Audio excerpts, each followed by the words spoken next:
I do, I do feel that sometimes the hierarchy, the C-suite, Yeah. they demand activity rather than true commercial alignment, true commercial impact. Okay. Sometimes the activity just sounds like, okay, we're just busy for being busy's sake. Okay, why are we doing this activity? Are we doing it Okay. just to say we're active?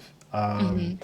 And maybe that's been driven by the need to be more efficient as well. So if somebody, theoretically, they're supposed Yeah. to have more time because of all these AI tools. Yes. And okay, if they've got more time, then they should be doing more things. Whereas I think the biggest impact that I've always seen when I work with B2B companies is when we have more space to think and actually just have a conversation and Hmm. just create space for that, we can really be, innovative, or something might come up in the conversation like, oh, okay, that's really interesting. Let's lean into that Hmm. rather than just being so consumed by activity. I think that's something that yeah we need to change. I think we shouldn't just be busy all the time. We need space to be creative, to Yeah. be thinking about other alternatives to grow. B2B Marketers Off the Record. Sponsored by Headley Media. For honest, practical conversations about what's really working in B2B marketing.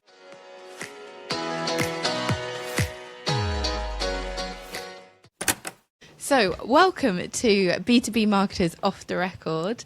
I'm excited to be joined today by Kevin Kapezi from Growth Hack IO, which is a SEO and AI search agency. So, Kevin, would you introduce yourself, please? Yeah, so hi, I'm Kevin. I'm the founder of Growth Hack. We've been running for about 5 years now, and previous to that, I was in-house as the SEO lead at Experian B2B based in Nottingham. And what we do at Growth Hack is help e-commerce, SaaS, and B2B brands through SEO, content, brand, building up the authority with AI search now becoming more prominent for sure in recent times. Amazing. It's definitely such a central kind of focus for so many marketers at the moment. So I'm really excited to have you on and talking about this stuff. Before we dive into our questions, we always ask our guests to get going on the pod. Tell me you've been in marketing, B2B marketing, for many years without telling me. Yes, I'd say if you spend half your working life, or more than half your working life in meetings, I'd say meeting after meeting, meeting for the meeting, planning for the next meeting. You know that I don't know if there's a meme that explains that, but literally like a Absolutely. meeting to discuss the meeting, and then which, Yeah, which goes on to the next meeting, for sure. I've 100%. been a lot of yeah scenarios where it's like a loop. You're like, whoa, okay, when are we going to stop having the meeting for the meeting? Yeah, The post meeting, the pre meeting. I think the best thing that kind of relates to that is I've seen caps with this meeting could have been an email written yeah, on it. exactly. Perfect for all the frustrated B2B marketers out there.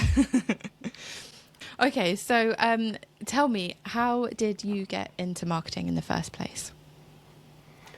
Yeah, so I don't have the conventional path. I've always been interested in marketing, so I've always had a Mm. passion just for business in general. I'm originally from Zimbabwe, so yeah, I'm not going to tell you my whole life story. But when I came to the UK, when I came to the UK, I was like 17, teenager, moving on to an adult. I didn't really know what I wanted to do in my life, to be honest. Mm. So I just started like get into music in my spare time, and then when I moved to Nottingham, I started meeting other musicians, etc., in the area, and I wanted to build my own website, which I did. And that kind of was my first stab at marketing because I had to market Okay. myself to other musicians and like the local community. And then I had a passion for, I guess, the websites and how they worked. And I tried doing some consulting in my early days, not really knowing what I was doing. And then that led me to meet somebody who was in IT and was also trying to be a musician. And then he told me about this thing called SEO, which I knew nothing about at the time. And then I started researching a lot more about it. And then I decided, okay, listen, I'm going to quit my job. And I just decided from that moment to do this course with the hope of quitting my job and then getting a role in marketing. So at the time I was working at Specsavers in various finance roles, not really having a lot of success in that, finance admin. And I was just really bored, like honestly looking at spreadsheets, bank reconciliation, exciting stuff like that. I decided, I want to be the one who's influencing the numbers rather than just seeing the numbers on the page. So yeah, that's what kind of brought me to where I am now, which is marketing. Wow. I mean, I know. So, one of the reasons we asked that question is because nobody seems to really have a direct path into marketing. No. But that's really interesting. I think yours is definitely quite varied. And I think it is kind of often driven by wanting to have more of an influence and an understanding of, like, okay, well, like you said, these are the numbers on the page. How can I have a role in that? Yeah. So yeah, that's really interesting. Wow. And the musician piece as well, it's definitely like the creativity that comes into marketing. So yeah, Yes. it makes Yes, sense. absolutely.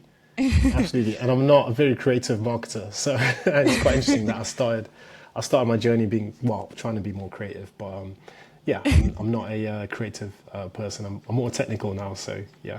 Yeah, very interesting actually. So, okay, what's one belief about B2B marketing you've changed your mind on in the last 12 months? In the last 12 months, for sure, with the rise in AI, and everyone's talking about it, Yeah. my belief used to be, yes, you need to be, on top of your marketing campaigns. You need to have the best website structure.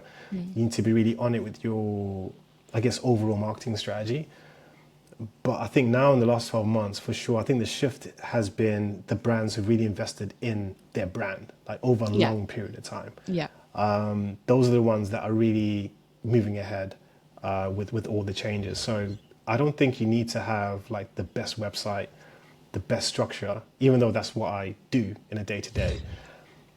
If I'm up against a brand that's heavily invested in, a lot of really good, rich content, their people being in front of a camera, and they've got thousands of views on YouTube, etc. If I'm competing against a brand like that versus a brand that's got a really nice website, etc., I'm going to really struggle because they've built up so much brand equity. So I think in the last 12 months, for sure, I think my shift in mindset has been, we're not really optimizing in terms of how we used to optimize. I don't think Yeah. it's a wider discussion, Yeah. and I think SEO has for sure changed in terms of the perception. So Yeah. before it was just you just handle the website, you kind of sit in your website corner, but now it's no. How are we integrated across all the other channels, and how do we all come together to deliver growth?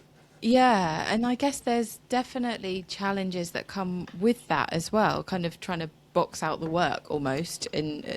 firstly, because there's always been the kind of blurred lines between what is content, what's SEO, what's content management, where's the line of, like, creation of blogs to do with keywords and things like that, and where are the writers and the almost, like, you've got digital PR and the journalistic kind of traditional work that needs to be done still. So it has, I think, from my perspective as a head of marketing, I can completely relate to that because it has brought everything together and given more focus on wider activities that are that used to be more difficult to link back to ROI, for example, which we're all trying to do all of the time. But actually, we know that those activities, the brand building, is now pulling through to AI search, and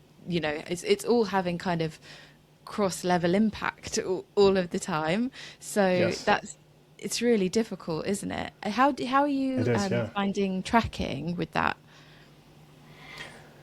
I think tracking is becoming more of a myth day by day, in all honesty, Yeah. because the journeys that people take when they want to purchase something, especially in B2B, is very difficult to attribute and say, okay, this campaign led to that, get that cause and effect Yeah. from a campaign perspective. So I think businesses should just have a strong, what can I say, in terms of a strong identity in terms of who they are and how they want to appear in the market.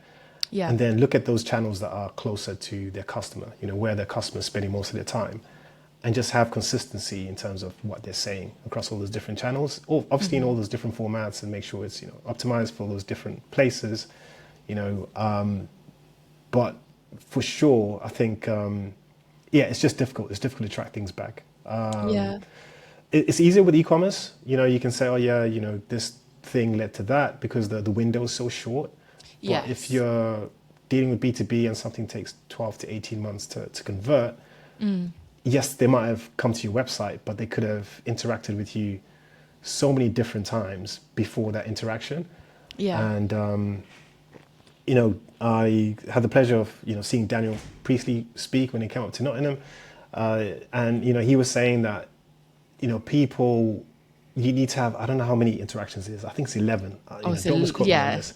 Yeah. But it's a Yeah. lot of interactions that you need to have with somebody before they can actually trust you, before they feel like they can, be your customer. So in B2B, I'm sure it's, at least 11, right? So Yeah. how can you attribute one interaction or one platform, one website, Yeah. interaction? How can you attribute that to be the thing that drove the growth? So yeah, it's becoming more difficult, I'll say. Yeah, yeah, it's definitely an art, isn't it? And like you said, focusing on the customers and where they are, where they're interacting with things, and where they're kind of doing the buying or the research, is a better metric, I suppose, to be optimizing instead of optimizing for the end result, like the tracking, because you could just be kind of Yes, looking at that, the last click, the last attribution method. It exactly. doesn't Yeah. really give the full picture, does it? Um, No, no. I mean, to answer your question as well, in terms of what we do with B2B companies, so we mm, try and have a conversation with the person who's closer to the numbers than we are. So most of the time we can't get CRM access. So we have to ask them questions like, okay, what kind of leads have come through? yeah, Your CRM, can we tie it back somehow to the website in terms of it having an impact?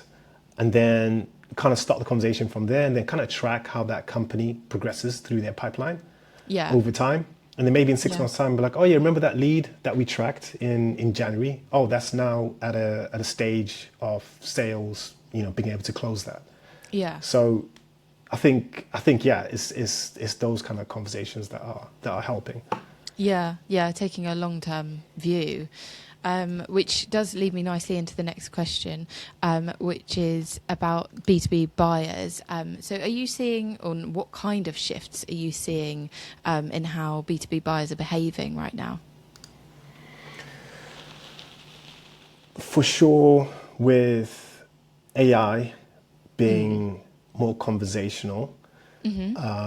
and so conversational search is very different from something that's more keyword led. Before people would say, hey, I want this software, and it'd be very more short tail. Yes, there are longer tail queries in terms of people being very specific about their needs, but I think now, so because it's so conversational and so specific, I think B2B buyers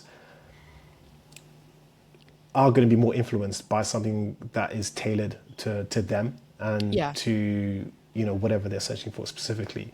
Hmm. And it's very difficult to get that across through, I think, written content, Okay. more so now. And it's the reason why we're doing this podcast right now. So video, those kind of Yeah. conversations, I think creating more conversations is certainly what buyers are looking for, and seeing how people are talking about certain products. And the best place to do that is video. So I think buyers are going to be more influenced by video than anything else.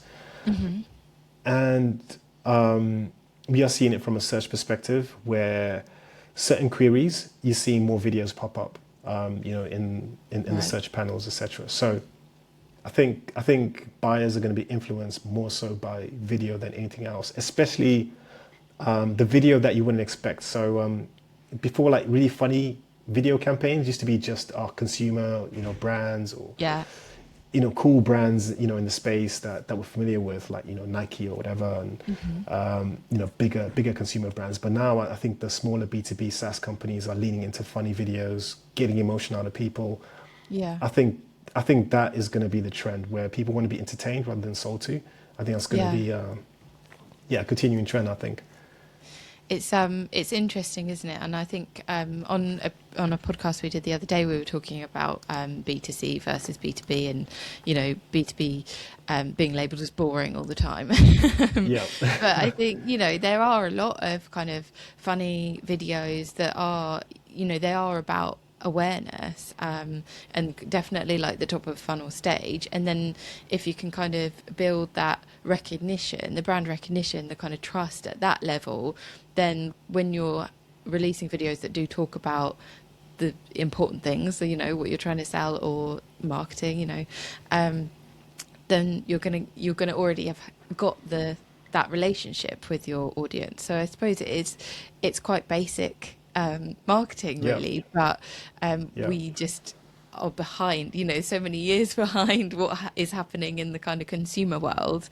But I can see why, from a business perspective, there is that kind of holding back from things like that, because getting the sign off on stuff like that is going to be harder, for sure, than kind of videos that are directly talking about your what you're selling, and kind of your Yes. expertise. But yeah, it's definitely working. I think there's lots of videos out there that are getting the attention, based on that, and that's what we know as marketers, right? Like emotion, as you said. We're trying to pull in all different sorts of directions on that one. So that's really interesting. Do you think, in terms of video, where would you kind of place your bets? Is it like long form, short form? Are those funny, the kind of humorous ones, I suppose, are a bit shorter sometimes? Yeah. Do you know what? I would say short form, but Mm. I think yes.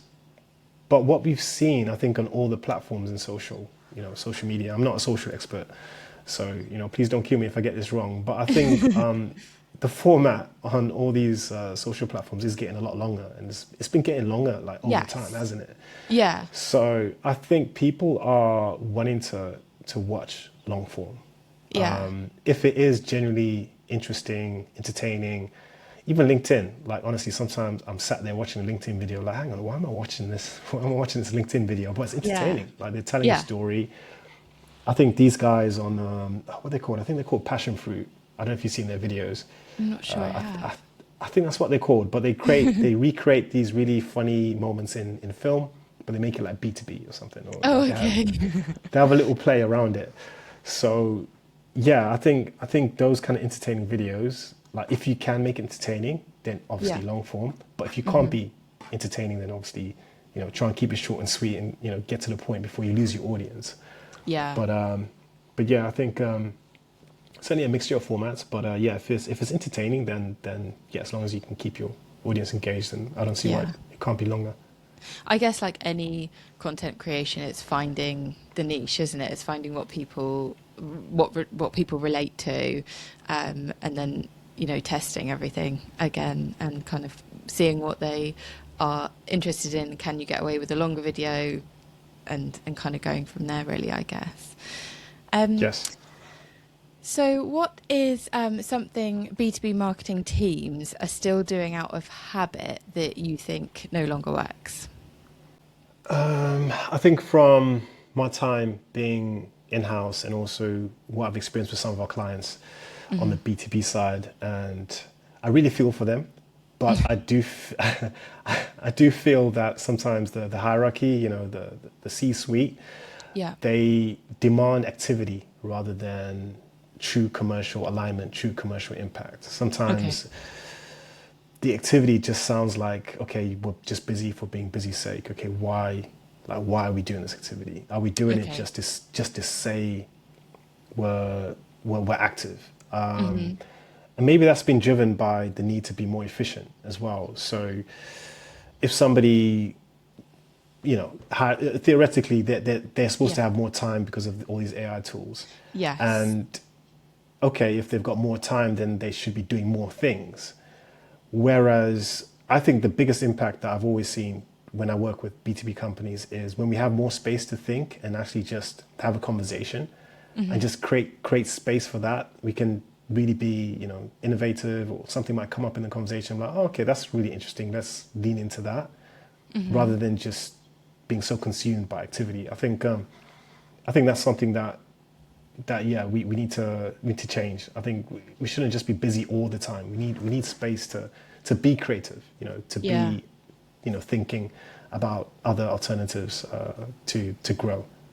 Yeah, it is really hard, and I think you've hit a really important point there about AI content development and it being about like number of like as in can you get 4 more blogs done because you're now using AI or and Yeah, there's obviously that draws in a lot of questions around like quality and the human level of optimization, not just kind of relying on something to do it. But yeah, you're right, that gives you an extra bit of time, but it should be time honing the craft, almost like being able to have the strategic input rather than just keep churning out or being so kind of close to the detail. It's almost what this podcast is about, is having the conversations off the record, the ones that kind of get your brain going, like get the cogs going, yeah, so that you can really truly think about something, take a step back and go, okay, that's actually not, we've made all of these blogs to focus on these keywords, but actually we need to be focused on video. So why don't we turn on our heels a little bit and kind of use what we were doing, same content. It's not like you're completely abandoning what you were doing, but it gives you the time to think, oh, actually there's more that can be done with what we've already created.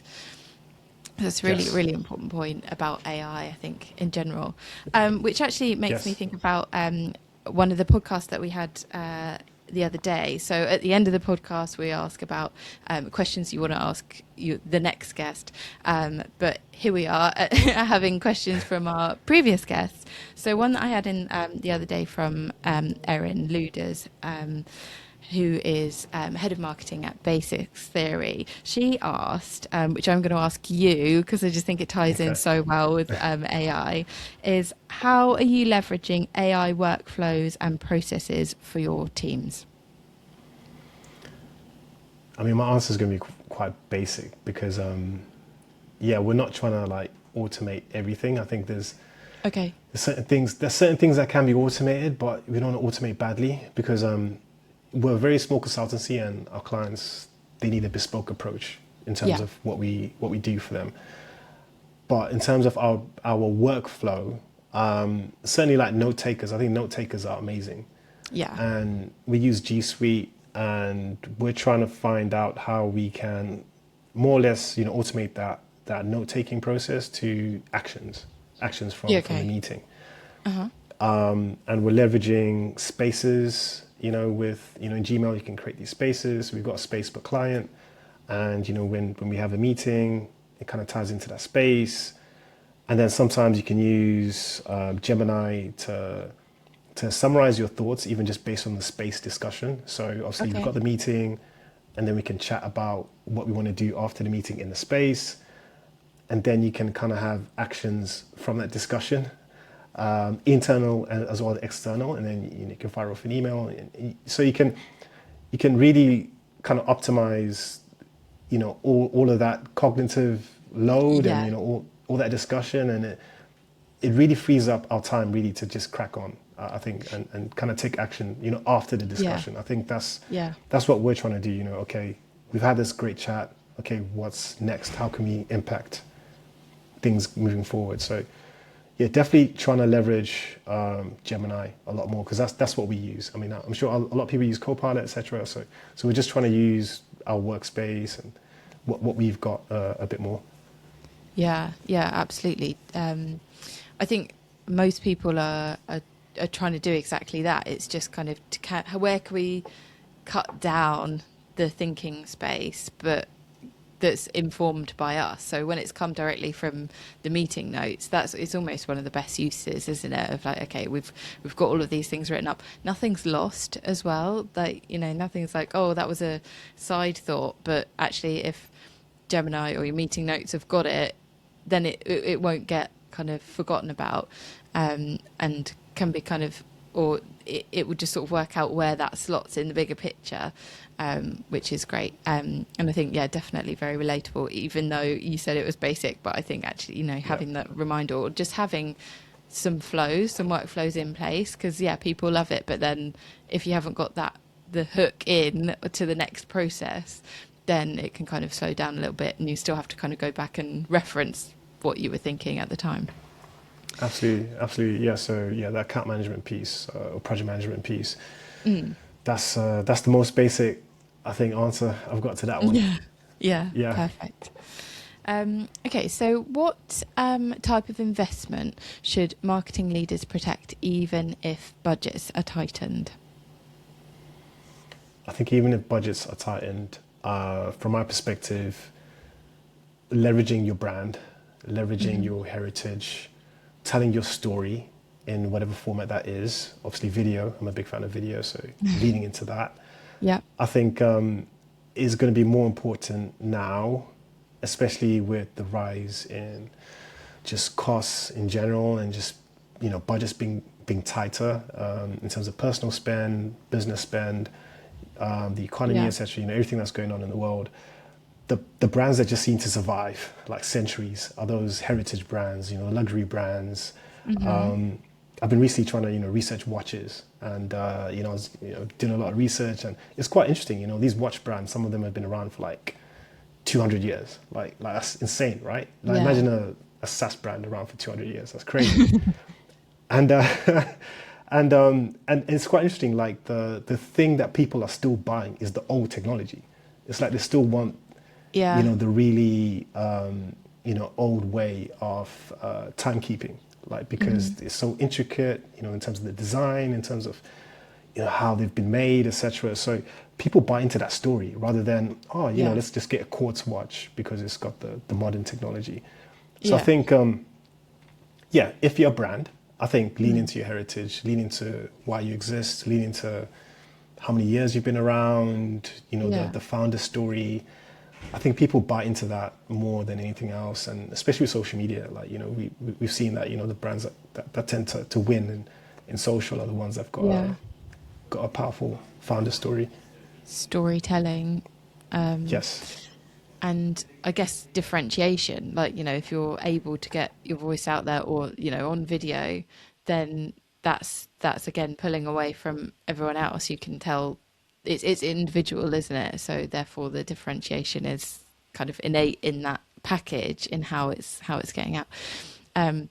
That's really interesting. And I guess it sort of ties back to what we were talking about before of like brand influencing everything and kind of AI having had that effect on search and kind of it's all pulling together now. It's almost kind of, yeah, like we said, blurred the boundaries, but it's pulled everything together to make it, I think, a bit more cohesive as a whole go-to-market at the moment. yes. I think it's becoming how it was always supposed to be. I don't know. I mean, I've not been in marketing for like decades, right? I'm only 10 years in this, but I don't know. I don't know at what point we decided to separate everything and say, Yeah. hey, this is that channel, that's that channel, and that channel. Maybe that just was broken, like from the get go, and it's all just Yeah. coming back to people working together. Yeah, I think you're right as well. I mean, through whether it's B2B SaaS, whether it's B2C or like small companies, big companies, global corporations, there has to be some way of like dividing the work. And it just doesn't seem like that's ever that simple or kind of, you've got people in charge of certain tactics, but the content is the same across them, or it's kind of, it can Yeah. feel so fragmented, Yes. and with the same with results and revenue, like trying to prove that that's come from email, that's come from SEO, that's come, even though it's brand related, it's very difficult across different teams, but yeah, across different tactics. So we've kind of Yes. come full circle really with how it's meant to be. Yeah, we've arrived at the same thing. So Yeah. what is one thing you wish you could change about marketing if you could?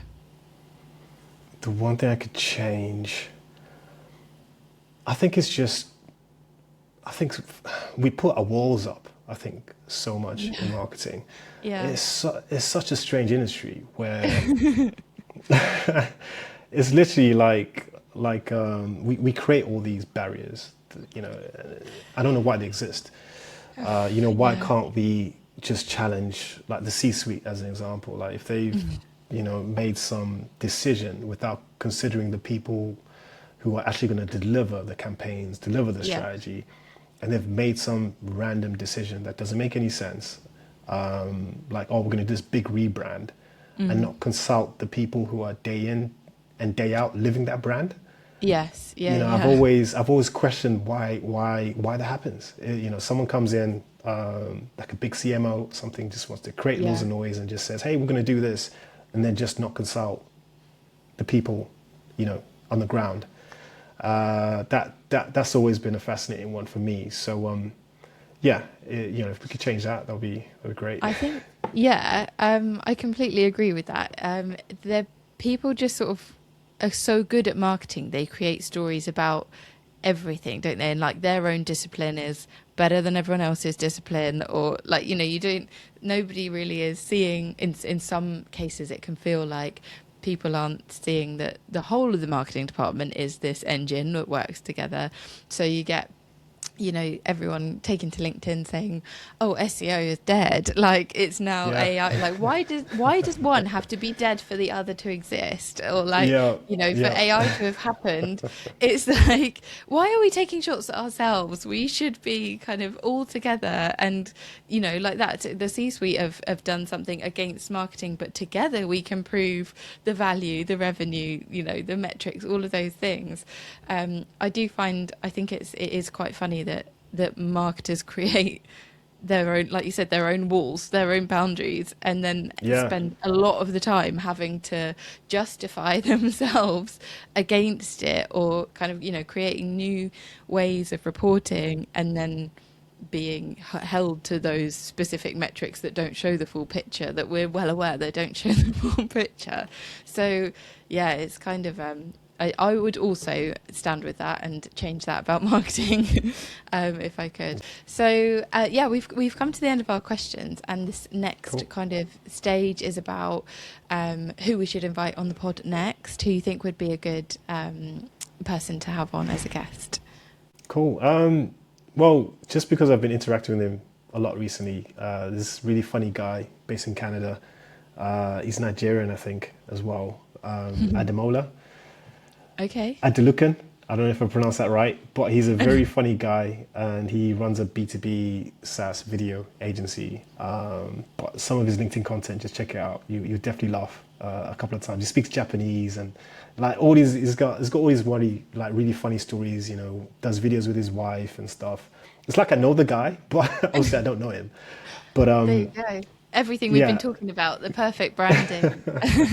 exactly. Like he's a good example. And I remember having a chat with him, and he was saying pretty much what we've just been talking about. That he posts a really silly video, Yeah. and it's that video that brings in so many inquiries versus the video where he goes in depth with his service, and how he helps clients, and how they've Yeah. delivered so much growth, and all these stories, the case study kind of content. It's the really silly video that's got nothing to do with what he does. That Yeah. that's the one Yeah. that brings in the inquiries. So I think he'd be really interesting to chat with. Yeah. Perfect. I will, even though I haven't heard of him, I will go and look him up Yeah, and go check him out. drag him on. Perfect. And then also, so final question: what is one question that you'd want to ask the next guest? One question I'd love to ask. I would say, with the way the world is changing, what one thing do you think is always going to remain the same? I've just thought of that off the top of my head, but hopefully that's a good That's a good question. one. That is a good Cool. one. It sort of makes me want to try and answer it. If I was just asked that kind of off the cuff, what would I'd say? But I think, and again, from talking to a few people on the podcast, it's definitely human like connection, human emotion, and what's the drivers of decision making.